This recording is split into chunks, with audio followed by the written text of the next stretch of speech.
Charlotte Motor Speedway here tonight. We are getting set for action and I'm excited to get this one started. It's going to be a long race, 600 miles. We'll see if we can get to the end of it. It is definitely NASCAR's version of an endurance race. We're set for at least a few. There was rain in the area. I don't know of an update. NASCAR hasn't posted anything in the last couple hours, so I don't know if they're still looking to try and get it in today, if there's going to be a window over the last 24 hours since it's been raining. So I have no further update on that. But, I mean, we'll go forward. If it looks like the race is going to start, we're not close to getting done, I will literally pause the stream for the cup race to come in so I don't miss anything, so you guys don't miss anything. We'll try to cooperate throughout the course of the night, so be prepared if something like that was to happen at some point. But we're going on as promised here tonight, just after 5 p.m. Eastern Standard Time. It's not going to start probably. Yeah, that's what I would probably think, is that it's not going to start, but at the same time too, you know, nobody really knows from here, and we'll probably have to play the same, you know, prediction game tomorrow with our stream at Kansas. So it really just depends here. Jackson Thomas, call 48, welcome to the stream. Because they added the Indy road course for Cup, maybe do a third season. I won't do a third season just for that. I didn't plan on doing a third season for NASCAR Heat 5, but I will run the Indy road course for the Xfinity Series, because that's, of course, a race that actually when the time comes. And I will start doing points manually myself for the Xfinity Series once we get to that race. Joshua White, welcome to the stream as well. Thanks for everybody coming in here today. So again, keep me posted, keep me updated if I don't see any updates on my phone on if the NASCAR race will get going once again at Texas. Kyle Busch dropping to the rear of the field here in this one. Bubba Wallace looking fast in practice. And so is Christopher Bell, as he's going to look like he might have a fast car for today. Bell has been on a hot streak coming into this one, so we'll see if he can keep that continuing. We've got the steering wheel, rather, green flag in the air, 600 miles, 400 laps. Who will win the second Crown Jewel event of the season? Don't forget, there's an extra stage in this race. So 70 points are up for grabs here in this one, and an extra playoff point to go along with it.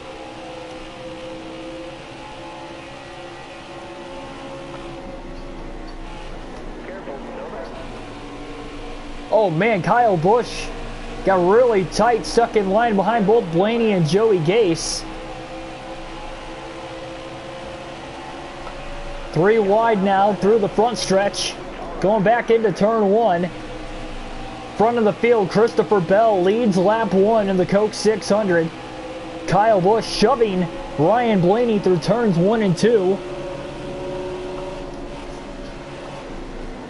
Any tips for the plate package from 2012 to 2019? I seem to race a little more aggressive the more and more I get used to the NASCAR video games in general. Man, look at this push Kyle Busch is giving Ryan Blaney down the front stretch. My goodness. Blaney was barely holding on to it, but he went 3 wide underneath a bunch of different drivers. And here he goes again now down the back straightaway, as they have both cracked right around the top 30. Blaney's just kind of letting Kyle Busch shove him. Definitely a lot more riskier in the center of the corner. But anyway, yeah, I tend to have gotten a lot more aggressive. Realistically, what you want to do, if you're like in second place and it comes down to a situation where you want to pass the leader, the easiest way to do it is to get out of the gas just enough to where you're still in their draft, but you can put a little bit of a gap in between you. Like, just not much. I'm talking like maybe an extra car length and a half or so. I mean, you can get a big run, but you want to time it to do that in the center of a corner. More so the center of, like, say, Daytona turns 1 and 2. So that way you can catch them and use the entire back straightaway to your advantage, because you want to try to get to their outside or get to their inside before you get into a corner, because otherwise your momentum is going to stall out. I haven't played a lot of the NASCAR video games from the 2010s outside of the NASCAR Heat series, so I can't really confirm on that too much as far as like video game wise, but as far as trying to get through the pack itself, you just got to be patient with it. You just got to try not to be too aggressive. Unless you're late in the race, obviously you have to be aggressive. But yeah, if it's early in the race, you do longer races like I do, definitely want to be patient.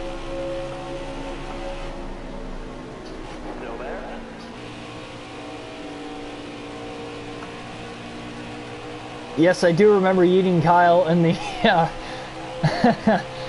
the career mode episode yesterday. For those of you that missed that live stream, you need to go back and watch that. That was probably one of the better career mode videos I think we had. And we were in Talladega in the Roval, and it was just a chaotic situation between both races. Tyler Burback, welcome to the stream also, if I didn't acknowledge you already.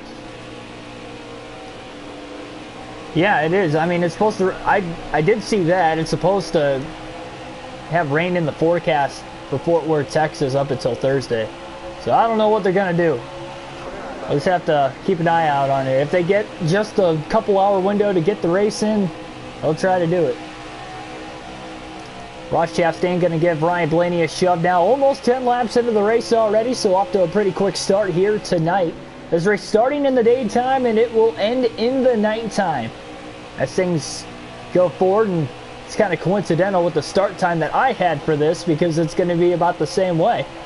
Daytime, you're on the east coast for about the next hour and a half, and we'll transition into nighttime. Too bad it's an overcast, cloudy day outside where I live, so I guess it's not really going to look much different. But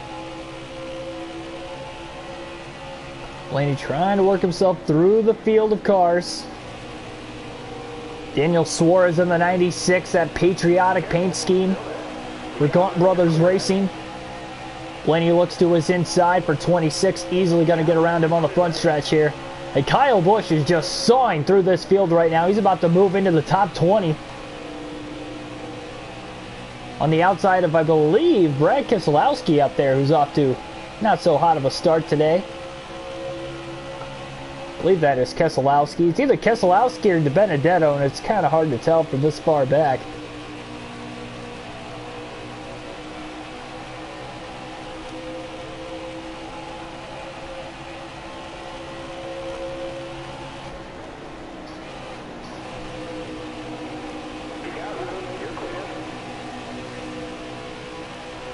In the longest race of the season, again, patience is going to be a huge virtue in this race. There's been no contact in the early laps, even off that initial start with Blaney or anybody else, outside of the bump traps he's gotten from behind, but I wouldn't say that that counts.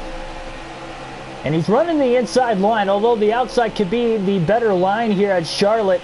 Blaney's trying not to run it as much as he can as he goes high here through 1 and 2.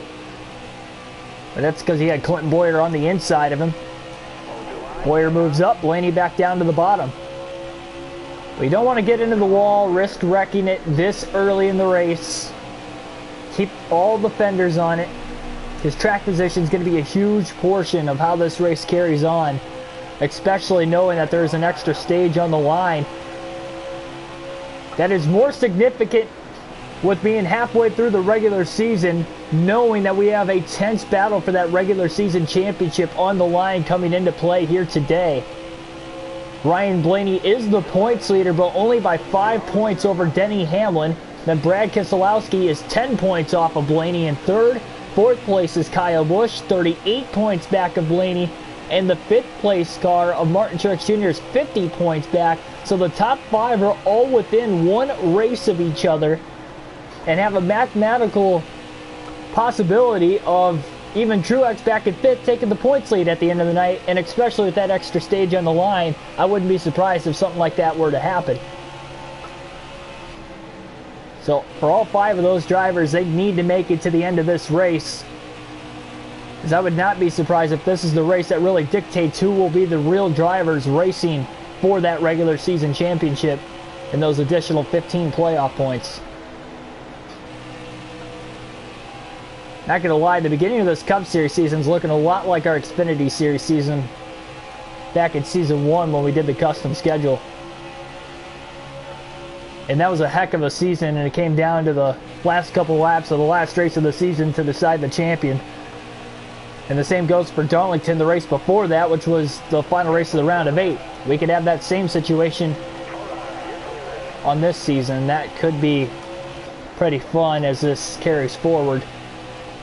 Billy Kramer, welcome to the stream. Oh no, Blaney, just as we were talking about it, is in the wall. They're turns 1 and 2, trying to chase the car back down to the inside. Got in the wall. Lost of focus there for just a second, and already problems just 16 laps into the race. A major issue for the 12 car. Overrunning turns 1 and 2. Here down the front stretch, he'll clear Custer before they get into turn 1. A lack of focus for the split second in the early going of the race has costed him time and track position, and now leads himself 22.5 seconds off the race lead. And no caution, indeed, we stay green. Miraculously, still caution free to this point. Everybody was intended to make one pit stop in each of these stages. They're all equal in length, 100 laps each, all 4 of them. And problems already, and now a big pack of cars here just outside the top 20. All of a sudden, and luckily for Blaney, everybody missed him. But he did have some significant contact with the outside wall, and that could hinder his progress over the course of the night, so we'll have to follow that. Some definite heavy damage to the front of the race car. I'd be surprised if that was less than, or 5 seconds or less of damage. The good news is he didn't have any sort of contact with anything up until that point, outside of some bump drafting that was going on. And he wasn't even doing the bump drafting. The bump drafting was being done on him. He moves back into 19th. It doesn't look like the car is hurting speed that badly. He might luck out. It might be 5 seconds or less of damage, so we might be able to repair this.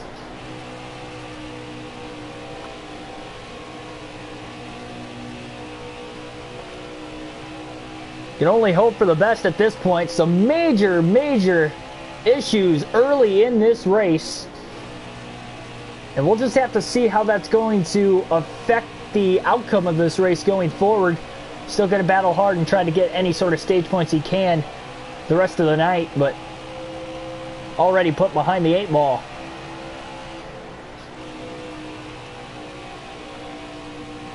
Luckily, that was not a DNF. That would have been terrible just 20 laps in.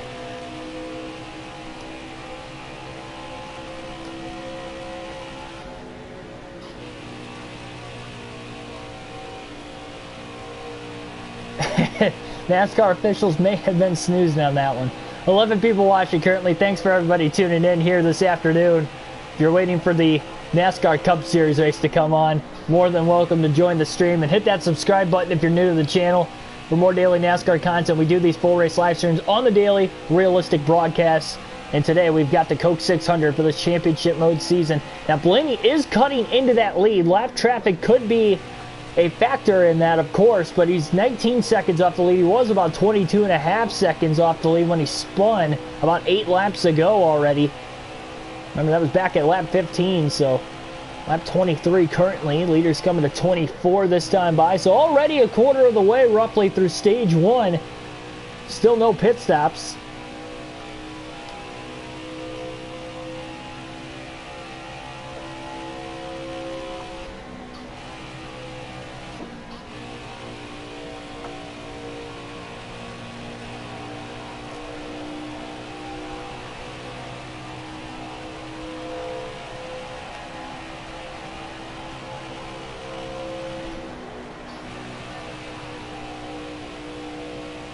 The handling of the race car isn't really affected either. Very interesting how that's the case. Not real tight, it's not loose.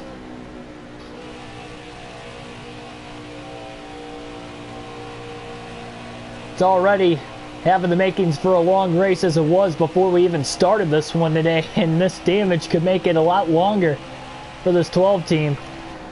But the fight through adversity is going to be a fun one to watch over the course of the 600 miler. we could make it for one of the classic races on the channel already. That could be the case too, so kind of excited to see where things go forward coming from this. Some of the classic races we've had on the channel, I like to think of the Xfinity Series Championship and that custom schedule season for NASCAR Heat 5. That was awesome. Just the season as a whole was awesome, but that was pretty cool. I think back of NASCAR Heat 4 at Richmond in the Xfinity Series playoff race where we came from 3 laps down to win the race. We randomly got wave around after free pass after wave around after free pass and ended up getting back into it. I think we took the lead with like a handful of laps left. I mean, that was definitely a fight through adversity. This is gonna challenge that one, that's for sure. The good news for Blaney, it comes really early in the race and he didn't lose a lap because of it, at least up to this point.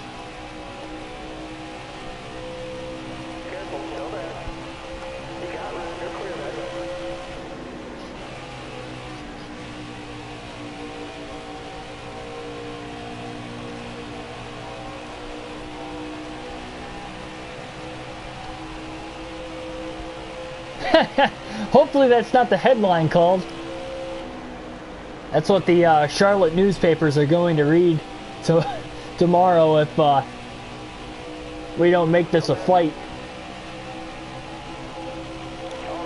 Couple cars for positions now just up ahead of the 12 team. Just got around Kurt Busch, who's off to a rough start as well for himself. Now back to 18th. It's William Byron, Bubba Wallace in the top 15 early on. It's like we've got the Daytona. No, sorry, no, that's Ryan Newman just up ahead. Thought for a minute there it was Eric Jones. Eric Almirola. Ooh, Blaney got really tight, kind of overdrove 1 and 2, had to lift. Wallace with a huge run on Ryan Newman. Went to the top side through 1 and 2, looks to the bottom. Newman blocks. Blaney on the brakes, almost got in the back of Wallace. Blaney was going to go high. Ended up having to dive to the inside at the last second. Looks like Newman's kind of holding both of these guys up. And a huge pack of lap traffic now through turns 1 and 2 up here. Some lead lap cars, some lap cars in the mix. Bobby Carter will be the first lap car Blaney will catch today.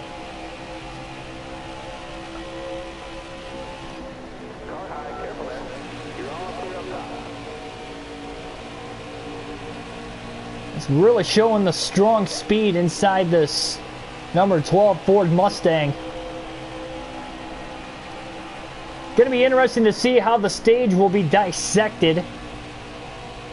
I would have to assume a lot of these guys are going to pit right around the halfway point throughout the course of the night, right around 50 laps into the stage if it stays green all the way through a stage. If cautions come out, of course, that could kind of throw a wrench in the strategy for a lot of these teams.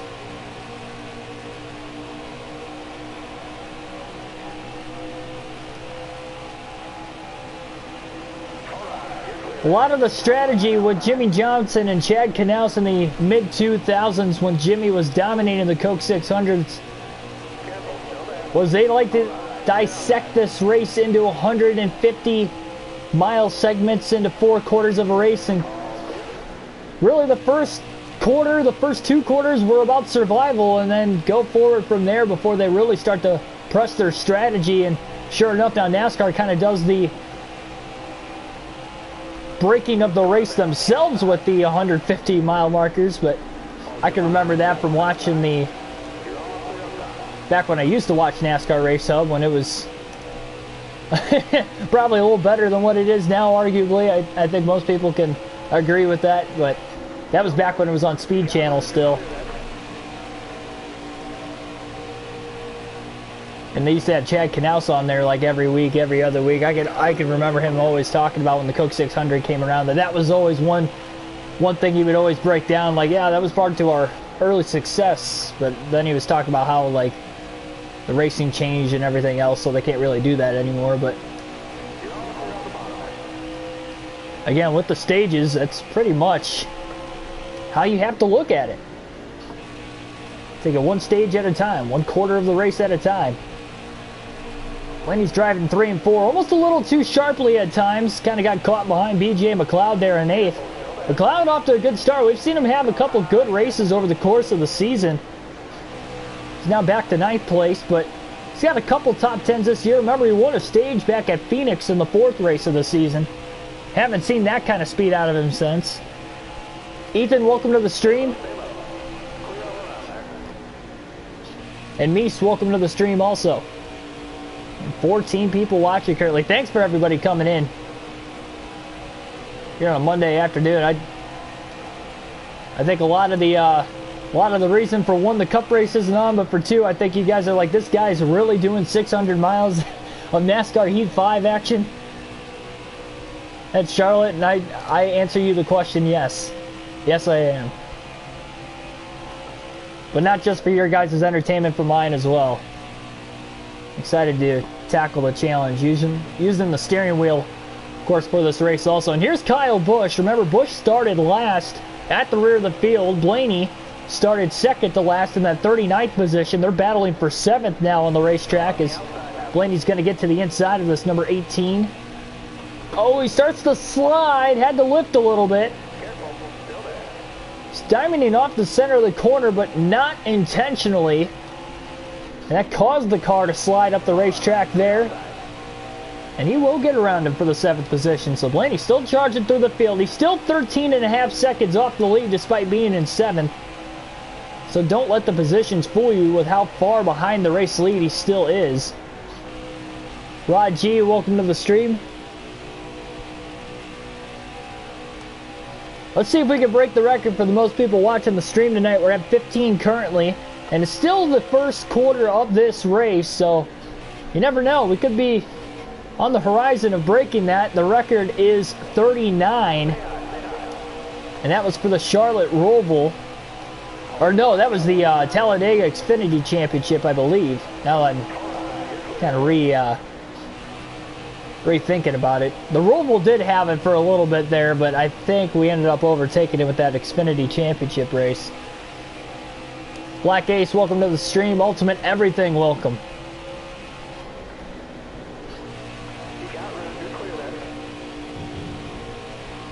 So a couple of storylines coming into this one, both on and off the racetrack. 40 laps, or lap 40 rather, this time by Matt Kenseth. Up inside the top 5, running in 4th right now. Great run for him.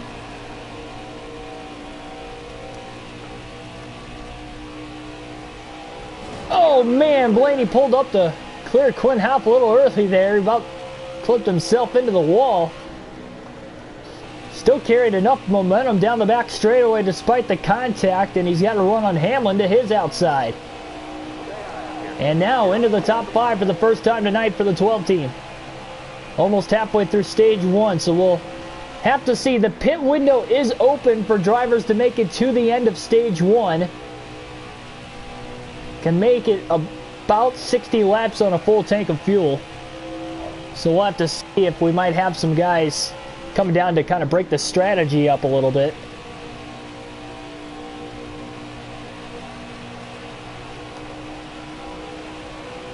"11 seconds off the lead." We're still charging into that deficit, but obviously not there yet. And starting from the back was a whole challenge of its own as well, especially without practice on top of it.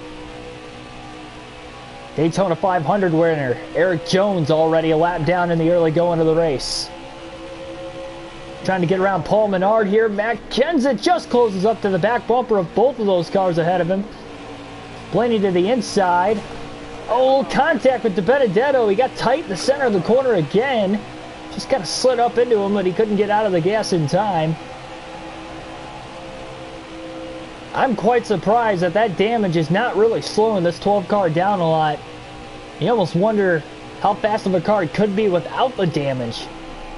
How much is it really slowing down this 12 team?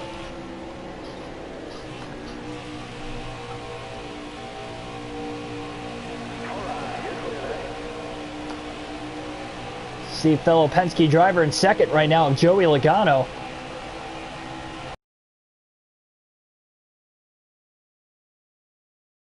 In second place. Barely over 40 laps in.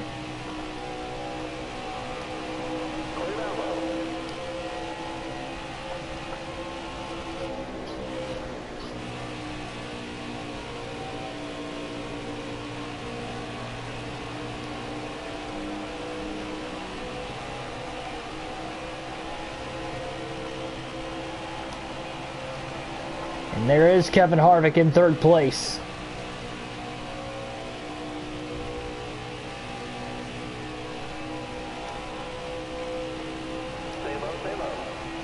Christopher Bell leading the early going. He led lap 1. I would not be surprised if he's led every lap up to this point. As big of a lead as he's got. And the lap traffic doesn't really seem to be slowing him down a whole lot. Christopher Bell, of course, already with a win this season. He won our first race at Bristol. Follow that up with a runner-up finish at Richmond. Talladega, he was leading laps late, didn't get the finish he wanted, but then at Dover, he ended up finishing right back in the top 5 again at the end of the race. So what does that make for tonight at Charlotte? Well, he's keeping that momentum up, at least in stage 1.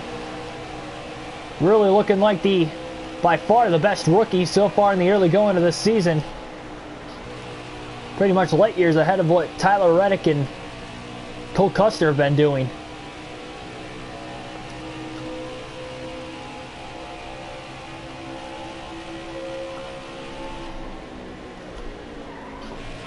On the brakes there, right behind Stenhouse, and I think the confidence is starting to go up as this race carries on as well for Blaney and his crew, knowing that they are cutting into that deficit slowly but surely, and they are gaining positions along with it.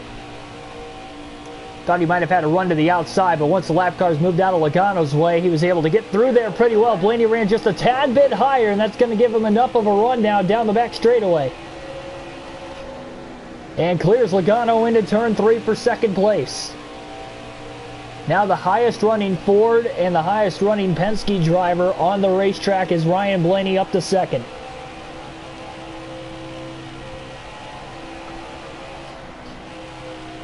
We'll still have to keep an eye on Kyle Busch. Of course, he got up to 7th place quicker than Blaney. We'll have to see if that's just because he's got the fastest short run car, or maybe he just got caught up in traffic, and we'll have to see as the field gets bunched together under these stage breaks, and as well if we get cautions throughout the course of the night, if he's going to be able to still cut through the field.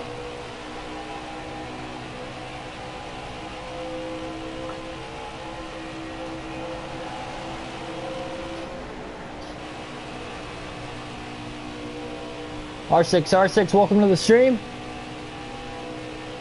Yeah, 50% races are definitely, if you're like, that's one thing. I didn't, when I first started doing, like even growing up, when I started doing full length races, I didn't jump into doing 100%. I was doing 25, then I went, okay, I think I can do longer. Let's try 50, did that for a little bit, then I jumped to 100. I think that's why, if you guys like, the people that I've noticed have commented on videos and stuff, how do you do 100% races? You know, how do you get into it? That's one thing, like, I never really, like, I guess explained thoroughly, is that I gradually moved up. Like, I don't think you can jump from doing 13% races all the time to straight 100. You might be able to do the first couple races, and then after that, if you're trying to do a season, it's probably going to become pretty old pretty quick, I would imagine. Why you might not have the patience for it. You kind of got to gradually, like, work yourself up. You're like, oh, okay, that 50% season was fun. Now let's see what I can do at 100.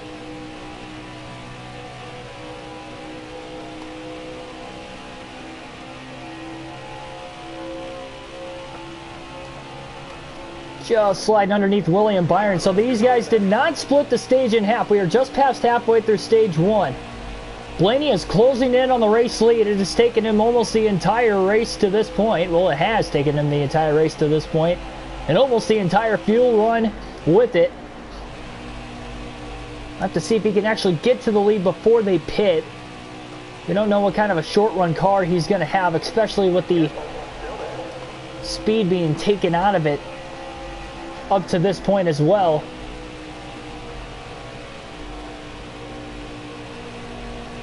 Right front tire down under 20%, and only about 8 laps, if not less, of fuel left in that car as well. Again, these guys can only go roughly right around 60 laps. I'd say 58 to 62 laps would be the pit window for fuel here tonight, and you haven't seen the tires wear out too much over the course of this opening run, so these guys have that going for them. Again, it looks like it will be a one-stop stage for everybody over the course of the night. And Blaney now is just less than 1 second off the race lead.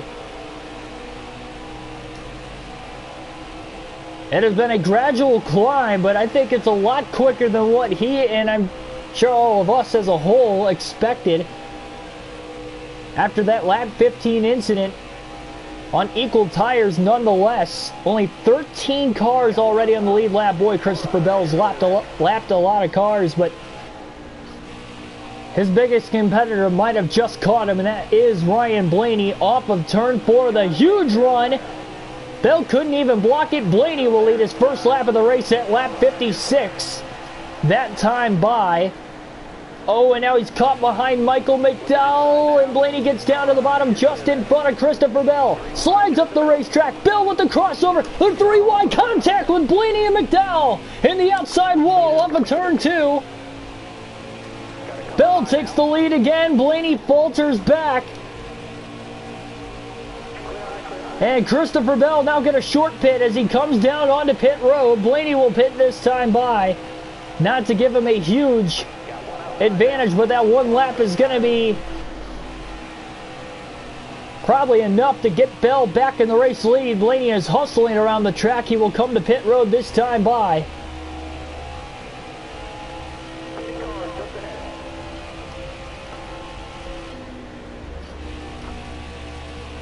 Three wide, very tight around this racetrack. Blaney trying to carry a ton of speed onto pit road, but Bobby Carter was right in front of him. 45 miles per hour is the pit road speed limit. 4 fresh tires and a full tank of fuel coming up. It's going to add 5% more tape, but no further adjustments, and obviously we cannot repair that damage again. We have a 5-second damage clock. So anytime we have a race in which we have more than repair it. Fortnite cracked, welcome to the stream.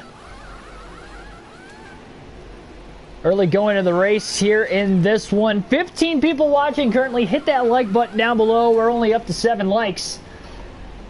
If you're enjoying this. Oh, problems coming out of the pits. Bobby Carter pulls out right in front of Blaney. That's going to cost him some time there as well. Martin Truex Jr. still on the racetrack, has yet to hit pit road.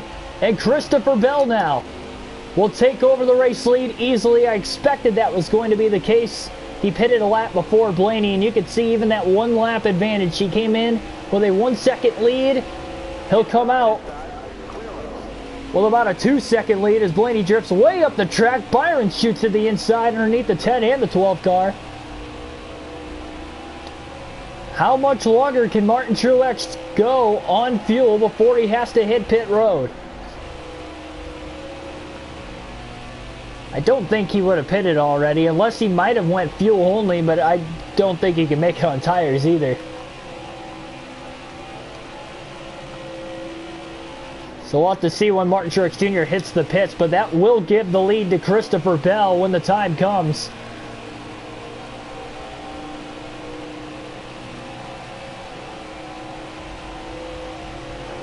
Next closest driver to Ryan Blaney would be Kevin Harvick in 4th, who cycled ahead of Joey Logano in the pits. Clint Boyer now pushing Ryan Blaney through 1 and 2. And look at the speed these two are carrying versus Christopher Bell, who had a run on the bottom.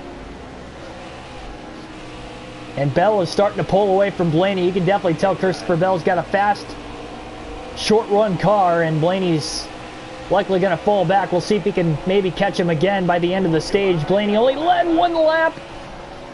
Boyer got into him there. Tried to sneak around the outside. Martin Truex Jr. just hit pit road that last lap, so that will give the lead to Christopher Bell in what has been a wild stage 1 up to this point.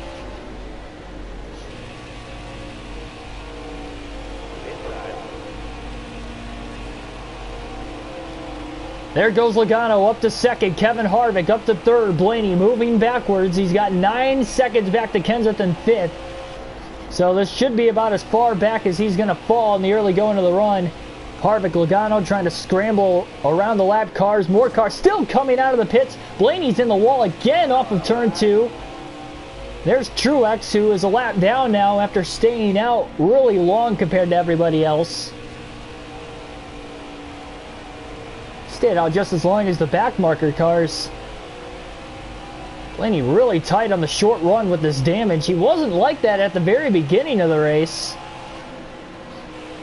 But with the heavy damage at the front of the race car, that is definitely the case here.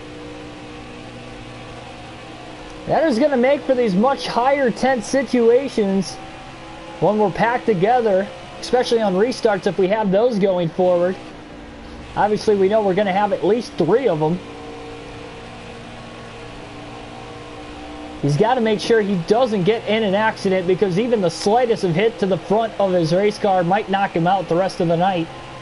Blaney has DNF'd twice this season.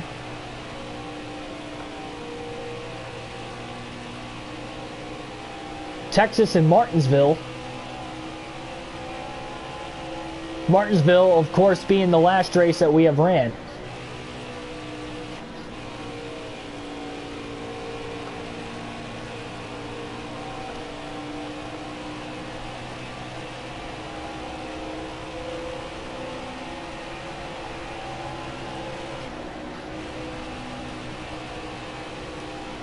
How much extra damage did that contact with Michael McDowell right before Blaney came to pit road as well give him? I don't think it really added to it much more. Matt Kenseth, all of a sudden, who was just 9 seconds behind Blaney a few laps ago, is now only 3 seconds, now down to about 2.5 seconds behind him. I didn't think he was going to have a chance to catch him, but my goodness, Blaney is 14 seconds off the lead.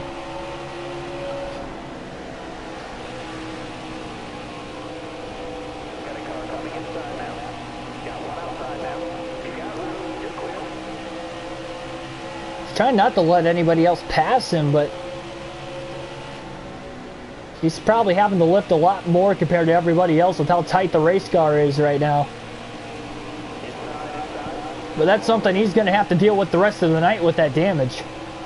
So he's going to have to get used to it, and we'll see if the track changes over the course of the race. Again, this starting in the daytime, it'll move to the nighttime. The track will gain more grip. That might actually make the car even tighter over the course of the night. We'll see.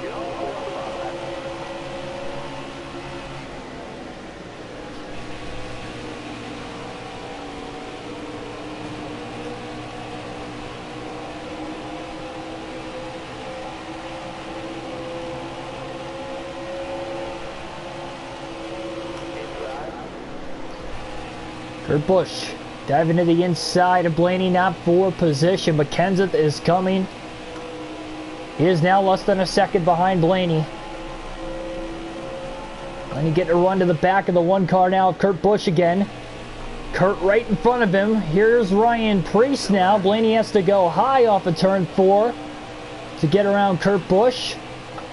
And he'll follow Kurt Busch now to the inside. Kurt got a little loose when Blaney got to his back bumper there. Blaney looks underneath him, but now Bobby Carter's in the way. So pick and choose your lanes through the lap traffic around this multi-groove racetrack.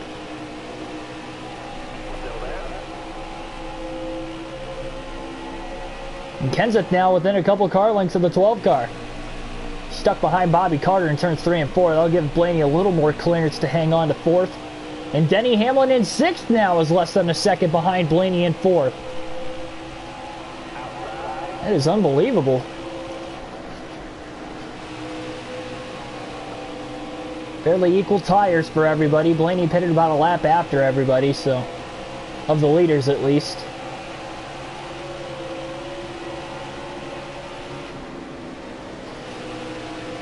I don't think he was expecting Christopher Bell to come down to pit road as quickly as he did. Otherwise, Blaney would have came down the same time. And that was his whole decision to pit, was once he saw Christopher Bell come to pit road, he was like, I've got to pit now. I can't give up that much more time. Already with the damage that's holding him back, as Blaney's trying to hold on for 4th. He does not want any lead lap cars to get around him anymore. Kenseth with a big run into turn 3. Drove it down to the bottom. Blaney tight in the center of the corner again. Kenseth up to 4th.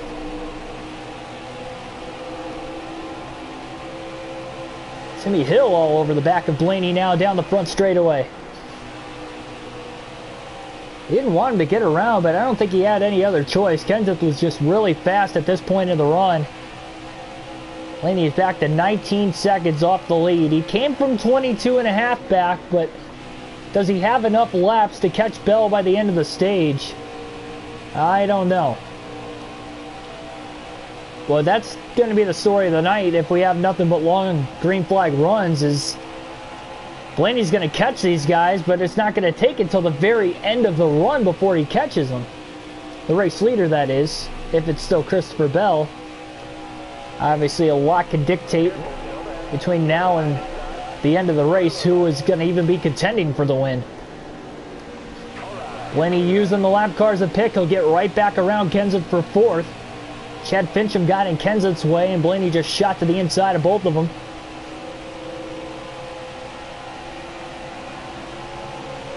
Kenseth starting to get a run into turn one to the back of Blaney again. Down low, he's going to give Blaney a shot. And he is pushing him now, trying to get around him. Maybe to loosen him up a little bit. Maybe it's to help each other out, who knows.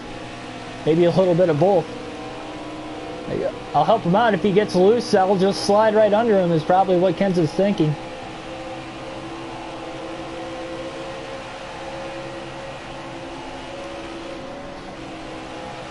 That is one thing with stage racing, especially with these longer races like this. You really get to dissect this race into like 4 mini races.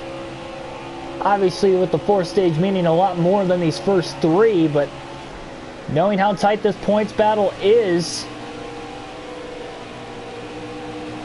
it is big for the top 5 in points to have a good night over the course of the night. Now the good thing for Blaney, although he's running in 4th right now, he is the highest running driver that is in the top 5 in points.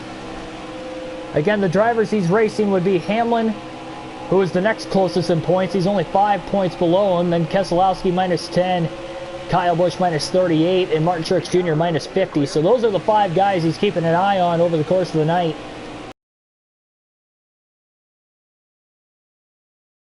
To gain some track position by being the last car to stay out of the pits. But he's now a lap down right around 20th because all the track position he lost with not getting that caution he was looking for.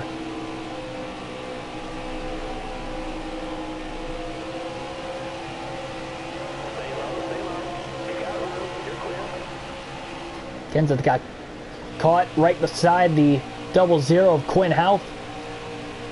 No cautions for incident up to this point here in stage 1. And we're almost done. 23 laps to go now in stage 1. These laps are counting by really quickly in the early going of the race.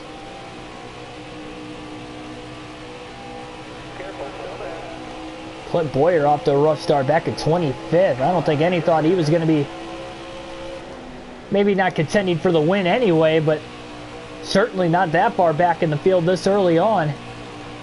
Already multiple laps down as well, and that's another thing. Christopher Bell has probably lapped a ton of cars with this long green flag run at the start of the race. Blaney was about 19 and a half seconds off the lead, so he's closed in about a half a second to a second. He's going to have to keep closing that gap, of course.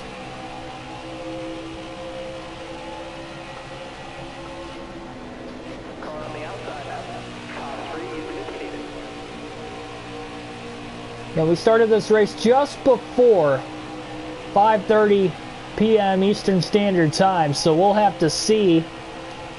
Stream started at 5:20, but I believe we got going probably closer to 5:30 by the time we started the race. But anyway, keep an eye on that over the course of the race. I guarantee this is going to take longer than 3 hours today.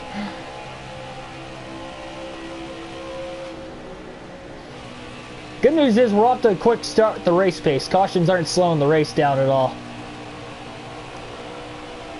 So that'll make it fly by a little bit quicker.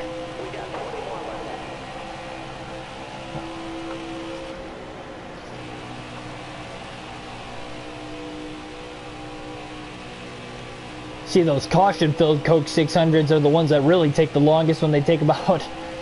And this race is already a 3.5 to 4 hour marathon.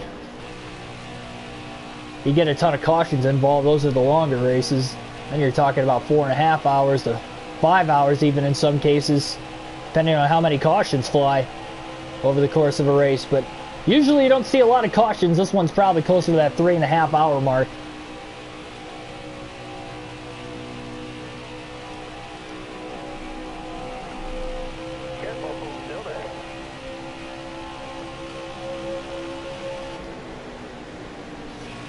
Race got postponed until tomorrow afternoon.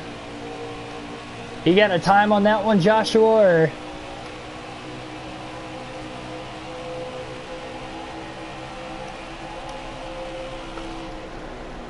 Guess depending on what time they have is going to dictate what time we stream tomorrow. That's if they obviously get it in again, but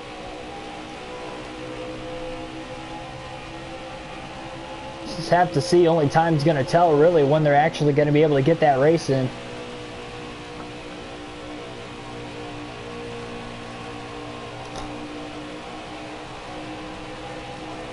But thanks for the update anyway. Appreciate it. Now we know we could get to the end of this race in one video, so that's cool. Wi-Fi dependency, obviously. Wi-Fi is very dependent on whether that will be the case or not. But again, new Wi-Fi coming in here in 2 days. Wednesday afternoon, the time will finally come that we will not have laggy internet any longer. Over the course of these streams.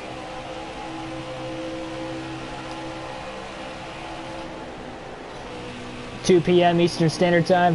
All right. Thanks, guys.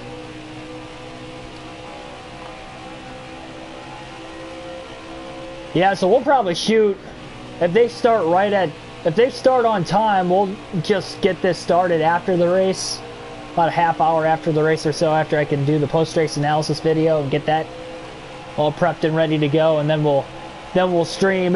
If there's no race again tomorrow, then we'll look for 5 p.m. Eastern Standard Time will be the start time for tomorrow afternoon. So we'll go to Kansas for the Cup Series tomorrow.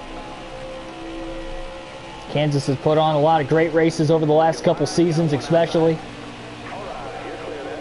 So that has the makings of a good race tomorrow as well. Mark Truex Jr.'s fought his way back up to 13th. Now that's the thing, he stayed out a little bit longer, so he's going to be a little bit faster over the course of the run. He's got about 10 lap fresher tires. Tires by now probably have evened out, but maybe those other guys right around him might help out a little bit more. Oh man, what a tight window that was.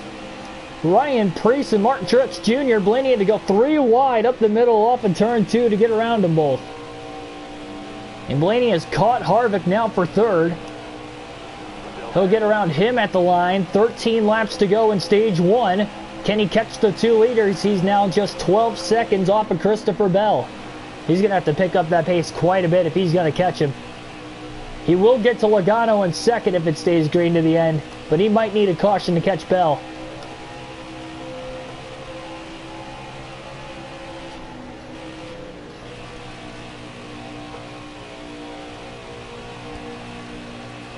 Tim Irvin, welcome to the stream.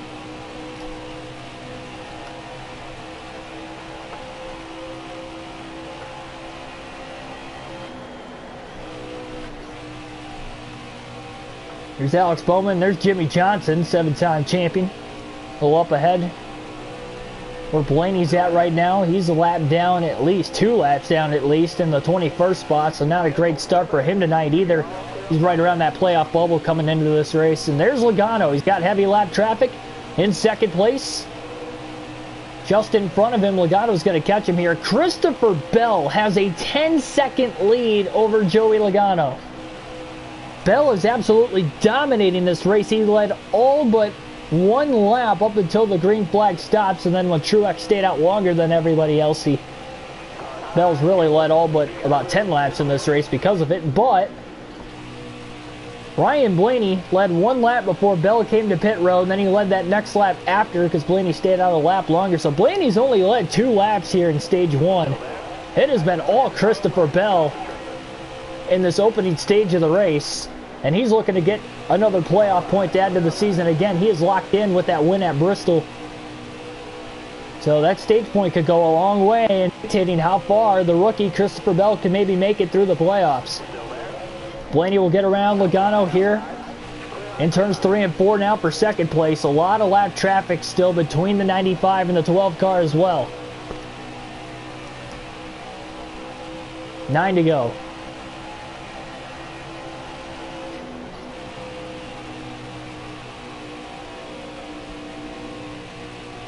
Oh, that's pretty cool. Some history there, Tim. 2005 Aaron Sport. I think that was the race that Gordon won under caution, and all the fans are throwing all the beer bottles and everything out on the racetrack, if I'm not mistaken. Because they were thinking Junior won, even though Gordon won, and it was probably just a lot of people, a lot of frustrated Earnhardt fans more than anything was because of that.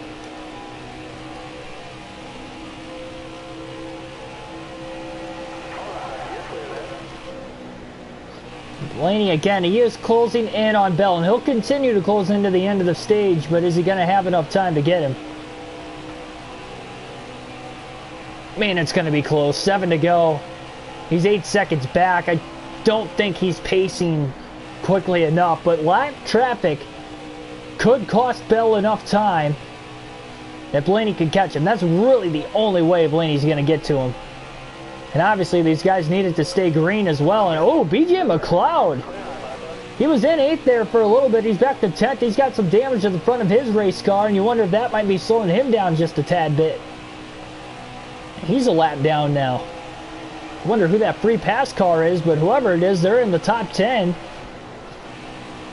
And they're going to be battling for the stage points they can get, but also to get that free pass to get their lap back here.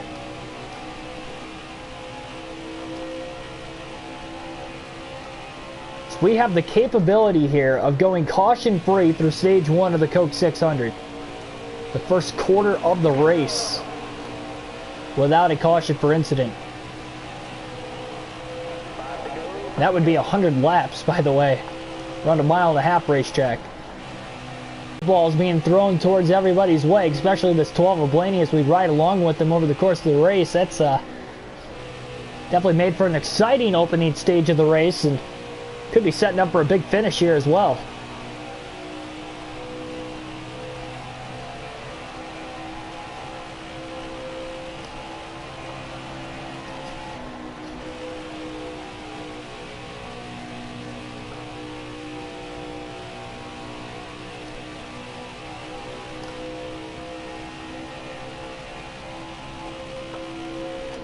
Ooh boy.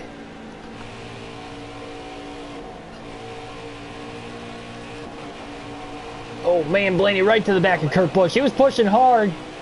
He's trying to get Kurt Busch going so he can get around Kurt down the straightaway and they can clear Quint Houff together off of turn 4, but that definitely costed Blaney time. He thought that was the quickest way to get around him. Blaney is running out of time to catch Christopher Bell. He's just less than 5 seconds back, but they are coming to 2 laps to go.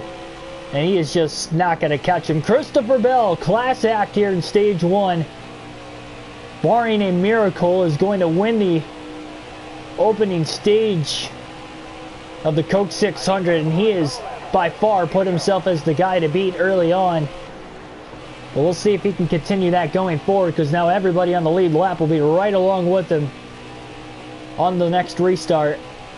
Chase Elliott in 9th place is a lap down. Blaney flying by. Elliott down the backstretch. He got held up. The lap car of Bobby Carter there. I mean, Blaney is closing in at a quick rate, but it's not going to matter. White flag in the air. 1 lap to go in stage 1. Bell's got a lot of lap traffic around him as well that could be costing him time, but he's still 3 seconds ahead of Blaney. We might as well just coast it to the end of the stage, but he's still going to fight hard till the last second. Man, Brad Keselowski in 8th place is a lap down. We'll see if Brad is in the free pass position or not. Green-white checkered flag in the air for the first time tonight. Christopher Bell wins stage 1 by 2.5 seconds over Ryan Blaney, followed by Logano, Harvick, and Kenseth. Your top 5, Hamlin, Kyle Busch, Keselowski, Elliott, and McLeod round out the top 10. And the free pass, I believe, is going to go to Brad Keselowski. in 8th place. King, welcome to the stream. Damage happened after a lap 15 incident where we spun overdriving turns 1 and 2 and got into the wall, unfortunately.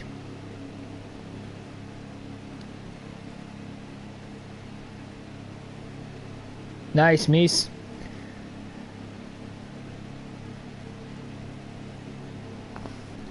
Yeah, it's not snowing where I'm at today, but it is, it was definitely kind of a colder one. It was like mid to low 40s and kind of rainy all day.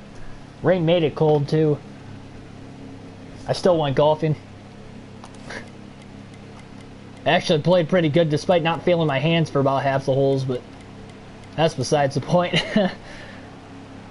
Pit stops here for the 2nd time today, and Blaney's crew wins the race off of pit road, and that is going to cost Bell here on the restart. It's getting a little bit darker here. Not completely dark yet, but it is getting close. More like the evening hours now. Green flag in the air. Stage 2 underway. Blaney gets the restart and gets in front of Bell. See who will lead the opening lap of stage number 2.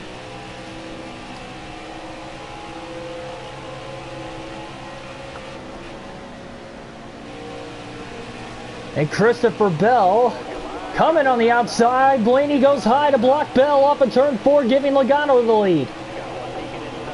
And now Bell to the back bumper of Blaney, pushing him down the front stretch. Blaney's holding him up, giving Team Penske the lead. They're 3 wide through turns 1 and 2. Everybody's trying to hold their line. Blaney just barely keeps it off the wall. Harvick's still stuck in the middle, losing ground.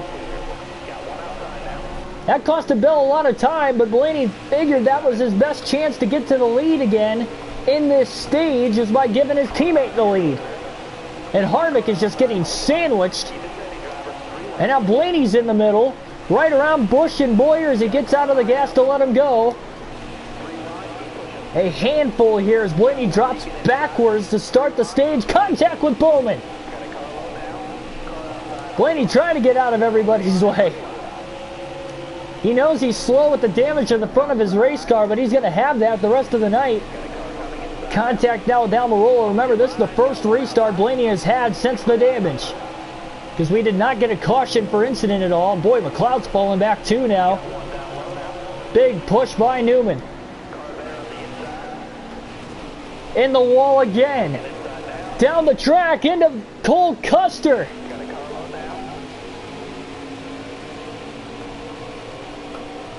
Wow. A wild start to stage 2. I mean, Blaney has literally gone backwards all the way through the pack, and now we got a car up in smoke down the front stretch. Cars are slowing up, scattering to miss him now. Oh, man! Brendan Gaughan right in front of Blaney. Blaney goes low to the apron to miss him. I couldn't tell who was up in smoke there, but somebody just brake checked the entire field down the front stretch. And we stay green miraculously. Hopefully there's no further accidents behind that. Probably should have been a caution there, but my goodness. One thing after another. And Blaney's just going to let Almirola and Brendan Gaughan go.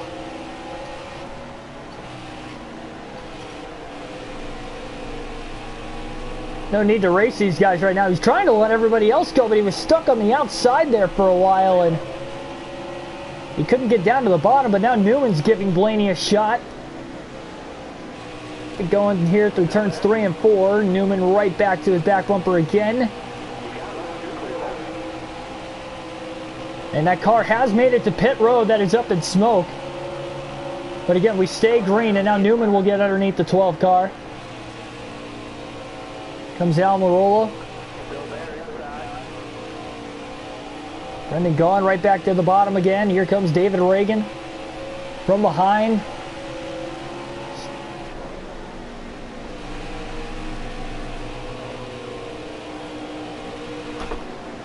Oh my goodness. The 12 and the 36 about got in the wall there.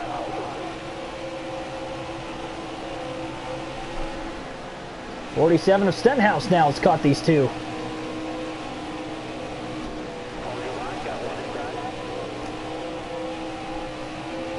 Zachary Gumbots, welcome to the stream. This is the Cup Series. This is the Coke 600 at Charlotte Motor Speedway.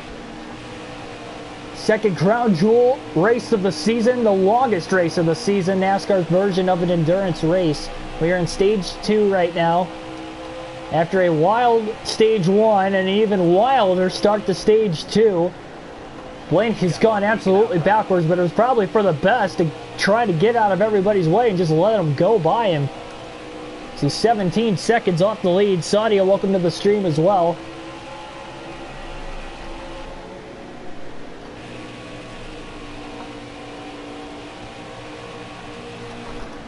Oh my gosh.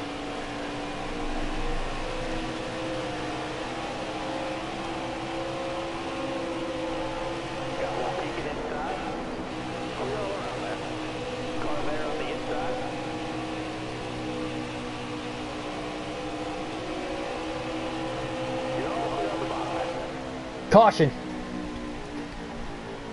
A much needed caution for Ryan Blaney after losing all that track position. The problem is he's going to restart back in front of all those lap cars that got into him. And there is the yellow.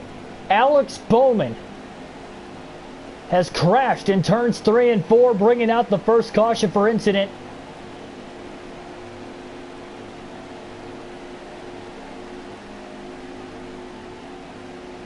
Waiting for the race at Texas. Me too, man. Me too. We've been waiting over 24 hours for the race to get back going again. Fortunately, we're going to have to wait at least 12 more. So some cars stayed out there. We have some cars that pitted. Matt Kenseth, Denny Hamlin, Kevin Harvick of the leaders hit pit road. And oh man, Ryan Blaney spins the tires on the restart. And drops to the inside to let everybody pass him on the top.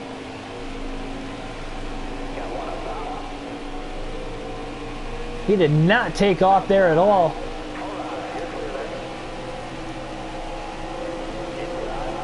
And he's going to be stuck on the top side again, and here we go. Joey Logano side by side for the lead with Kyle Busch off of turn 4. That's a caution bell needed as well to get right back up to those leaders a little bit quicker. After Alex Bowman slammed the outside wall, looked like head on, through turns 3 and 4, bringing out the first caution for incident tonight.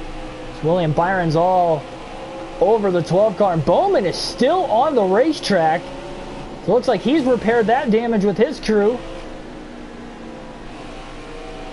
And they are 3 wide for the lead off of turn 4. Hamlin went up the middle, and now he ducks in line on the outside behind Joey Logano. Thought better of it because I didn't think they were going to make it off of turn 4 up there. A wild race. Sure, that's what you guys came to see here tonight. And an intense race up to this point.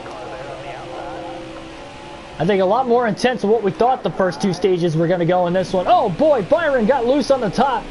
He almost got into the wall. I don't know if Jimmy Johnson got in to the back of him or not, but been a lot of bump drafting going on, and now, oh, this is going to be an awkward angle into the corner.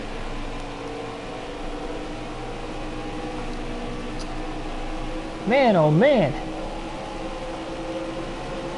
Dillon went down to block Blaney. Blaney just got under him, but entered into turn 1 really flat. And had to lift, otherwise they weren't going to make it into turn 1. And Michael McDowell is giving Blaney the push of a lifetime off of turn 4. Look at the speed both of these cars are getting now down the front stretch. Back down into turn 1 again. Blaney loses at center corner early in these runs. He didn't drop back nearly as far as he did last time. Almirola moving backwards, kind of letting the 12 car go on the inside.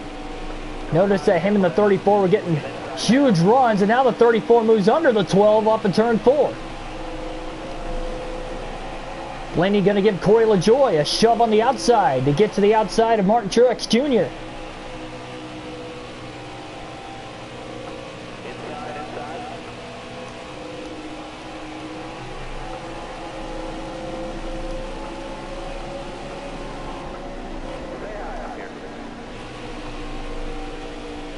3 wide now out of the rear view of the 12 cars. He ducks back in line to the inside and gets right back under Joey Gase in the 51. Also running a patriotic scheme. Of course, this race takes place on Memorial Day weekend every year, the Sunday before Memorial Day, and it usually comes a couple hours after the Indy 500 concludes. It's known as the greatest spectacle in racing. Of course, the Indy 500 also the longest running motorsports race in the world, and probably the most prestigious on top of it. So to have 2 prestigious races, of course, NASCAR, one of its crown jewels later that night, makes it for arguably one of the better auto racing days in the world, much less America, because then also in the morning before the Indy 500 you got the Grand Prix of Monaco for Formula One. So it just adds to that Memorial Day weekend, the last Sunday of May every year. Well, usually the last Sunday of May is, I guess this year would have been the second to last Sunday. It's always the last Monday of May would be the day of the, well, it would be Memorial Day, but obviously, again, the Sunday before would be the day of all those races.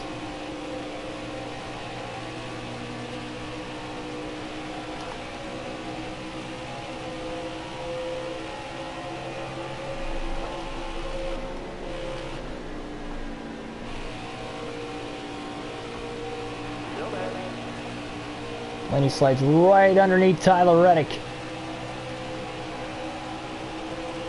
If you count the caution laps during the stage that Blaney led here, and the 2 laps he led in the entirety of stage 1, he has led just 4 laps tonight. Over 100 into this race as we are in stage 2 of 4. Again, don't forget, extra stage in the Coke 600, so more points on the line.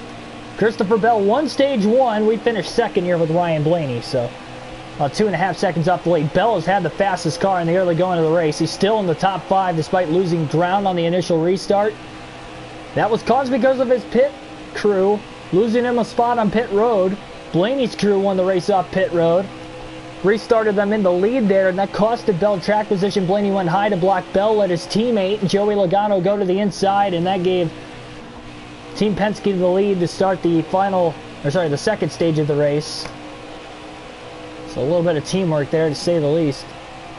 And obviously trapping the faster car behind might have been able to help really anybody else have a shot to win the second stage. So that was strategized by me, by the way. I'm not just saying that. I purposely moved up ahead of Bell. I did not want him getting the lead.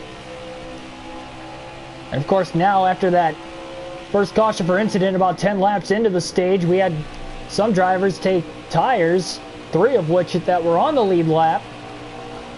By the way, Chase Elliott got the free pass under that caution. He's in 9th, last car on the lead lap currently. And Blaney's starting to catch Matt Kenseth, or sorry, not Matt Kenseth, Brad Keselowski in the 2 car for 7th. So starting to run some of these guys back down again. Brad giving him the outside. Corey LaJoie is up high. Blaney now to the outside of LaJoie through 3 and 4, and trying to use him as a pick to get around Keselowski, and he'll clear him off of turn 4. So Blaney up to 7th, 4 seconds behind Kyle Busch and Joey Logano, who are in 5th and 6th.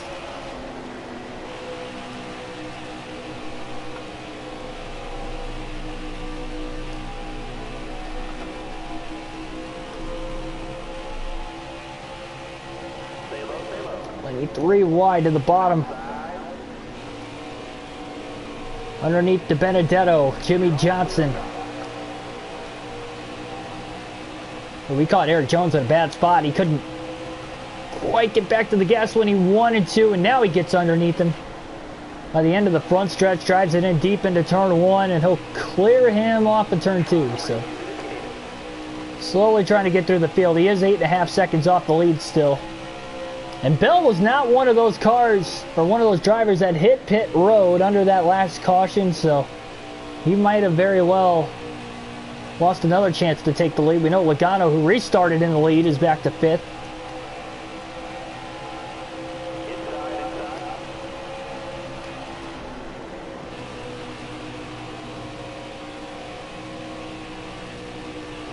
And he's side drafting Austin Dillon through the center of the corner. He went back down the track. He started the track at the very top near the wall. Was able to get the car to drive down, suck the air off the 3 and clear him off in turn 2. Now he rides in line with the 24 car. He gets a big run there. He shoots the gap and he'll clear him easily halfway down the front stretch. Another lap car though, of course.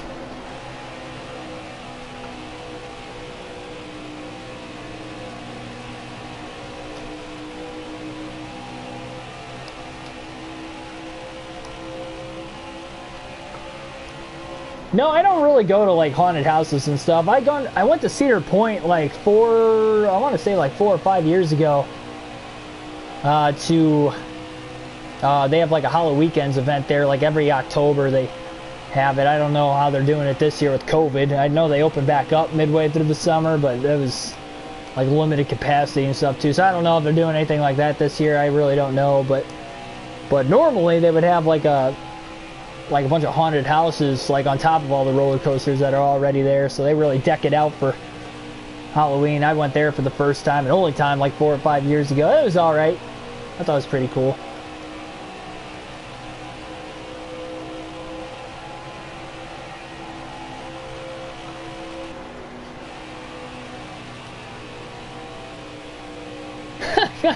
Only been to one. I won't be back for another. Yeah, they had, I can't remember how many they have. I mean, we had to have gone into at least like 5 or 6 that night. They have quite a few scattered around the amusement park. It is different though, because I'd only gone there 2 times before, both in the summertime. It really does look a lot different. Plus, you're there at night for like maybe 2 or 3 hours in the summertime where it gets dark. You know, around where I live, you know, well, I'm sure normally at this time of the year for anybody, whatever time zone you're in, you know, right around 6, 7 o'clock, so near Halloween. And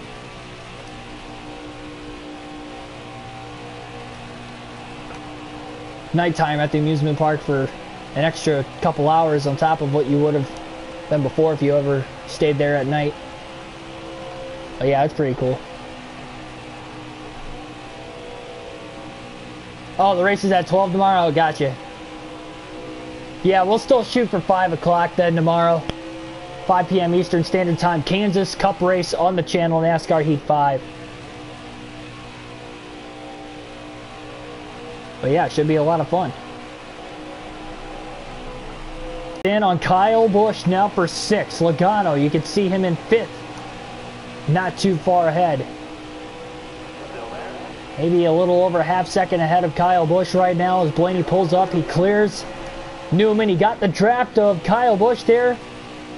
Drove it off into turn 3 and gets around him. Christopher Bell only a second and a half ahead in 4th. That caution really helped the 12 of Blaney out. Him playing catch up on that last restart was a lot better than what it would have been if we would have went through the stage caution free the last time. Who's to say we're not going to get another caution in the stage or in the race going forward that could kind of throw a curveball into the strategy again. And even those drivers that pit under the caution, they easily cannot make it to the end. They could go maybe about another 10 laps longer than everybody else, but that's about it. Lenny's going to shove McLeod down the front stretch, a little bump draft there. We've really seen the bump drafting work out very well at this racetrack. I'm quite surprised. Usually on the 1.5 miles, see cars get a lot more unstable, but here tonight you have seen just massive pushes and teamwork between drivers that get past one another down these straightaways. Andrew Hollenbach, welcome to the stream. So the most dominant car tonight is running in 4th, about to be 5th once Blaney gets around him. 60 laps to go, still in stage 2. Blaney looks to the outside of Bell now through turns 1 and 2. Gonna get the run on corner exit. Easily drive by him down the back straightaway.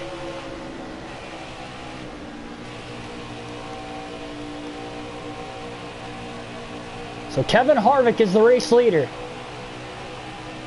followed by Matt Kenseth, Denny Hamlin, Ryan Blaney, Christopher Bell, Joey Logano, Kyle Busch.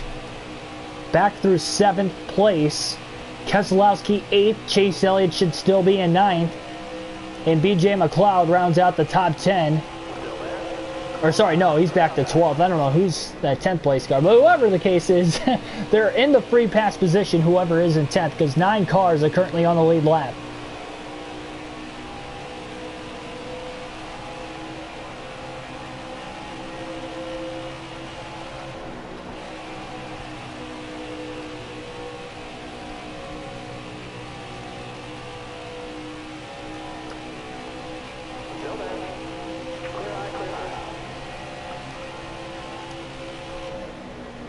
And the usual hatred from Andrew Hollenbeck to generated driver Bobby Carter continues tonight on the channel. I find that comical.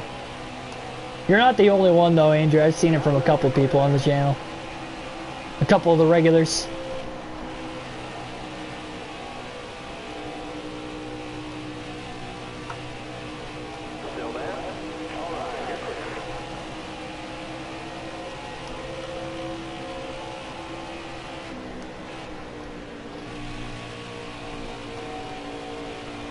Yeah, it has been over an hour so far. Again, we started a little bit before 5:30 p.m. Eastern Standard Time when we got the actual race underway. Stream started right at 5:20. I announced it for 5 o'clock. I was ready to go, but I was still waiting on the word from NASCAR there, and then I decided they weren't going to race anytime soon. I'd get it started. If they were going to somehow race tonight, then we might have had to stop the stream, you know, midway through the race, unfortunately, so I can catch the NASCAR race. Oh man, Blaney barely squeezed underneath of Brendan Gaughan there.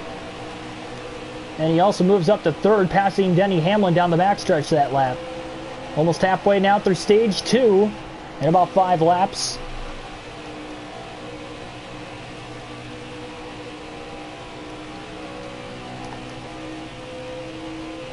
Yep, 12 p.m. Eastern Standard Time tomorrow. I did see that. We have had numerous people in the chat tell me that. So again, thanks though, Andrew. So our Kansas race will go on for 5 p.m. Eastern Standard Time tomorrow. If the race is on at that time, then we will just wait for the race to get over with and me to get that post-race analysis video ready before we stream the Kansas race.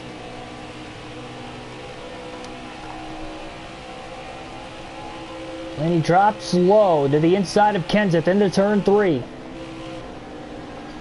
Easily gets around him. Kenseth trying to run the outside. Kevin Harvick on the outside a little further up ahead. Taking almost half the stage, but Ryan Blaney is about to get to the lead. Chases the car up the track now through 1 and 2. Running just a tad bit higher than Kevin Harvick. Now in his draft down the back straightaway. Didn't get as much of a run as we thought he would. He still got a decent run though on Harvick. Look at that. Into turn 3. Harvick now blocks the bottom.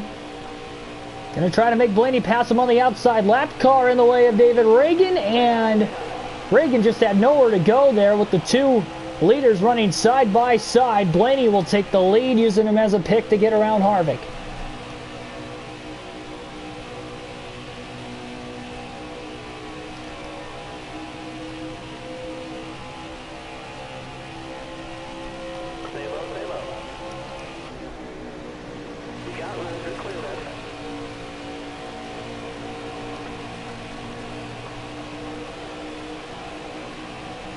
Quickly out to a 1-second lead. Harvick really got stuck behind Reagan once Blaney got around him.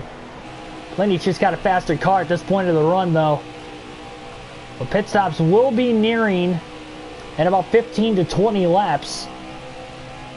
Maybe sooner for those who decide to pit sooner. And obviously again the 3 cars, Harvick, Kenseth, and Hamlin, that pitted under the caution. About 10 laps into the stage can go about 10 laps longer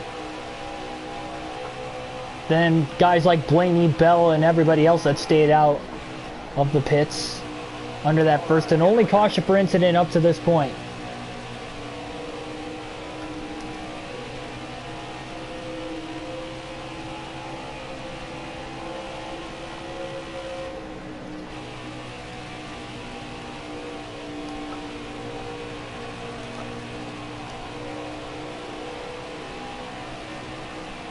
Yeah, that's one thing too. I can never recall a race that started on its original day and then ended multiple days after. Obviously, I could think of like Talladega last fall starting after the original start. I can never remember anything like that happening before. Usually, I can remember Michigan one year back in 2008, I think it was, that rained out and they didn't run until like Wednesday or something like that. I believe it was Wednesday. I think it rained out Monday, it rained out Tuesday, and they raced on Wednesday, like early afternoon. But they didn't start the race until Wednesday. Cindy Duncan, welcome to the stream.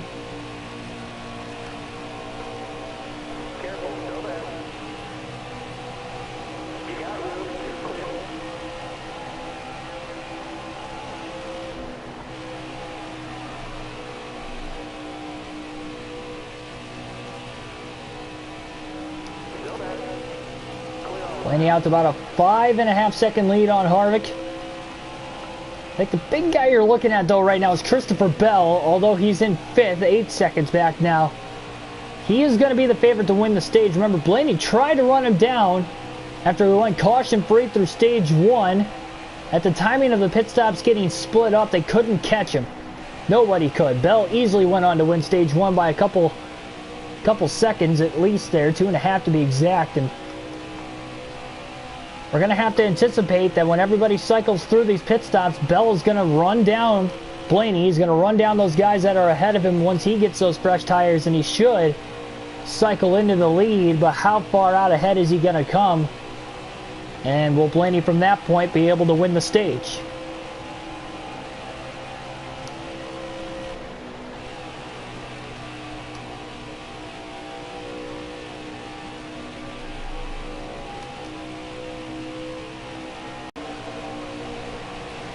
Like, hey, didn't your dads fight each other?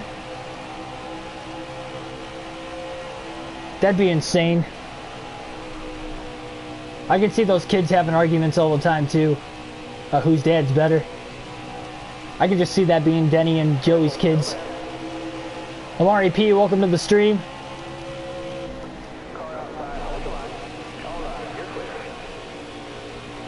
Ooh, tight there off of turn 4.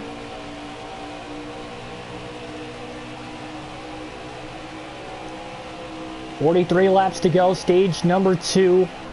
Pit stops coming up very soon. We got the black strain of death, it looks like. That's unfortunate. Alright, I'll get the stream rebooted.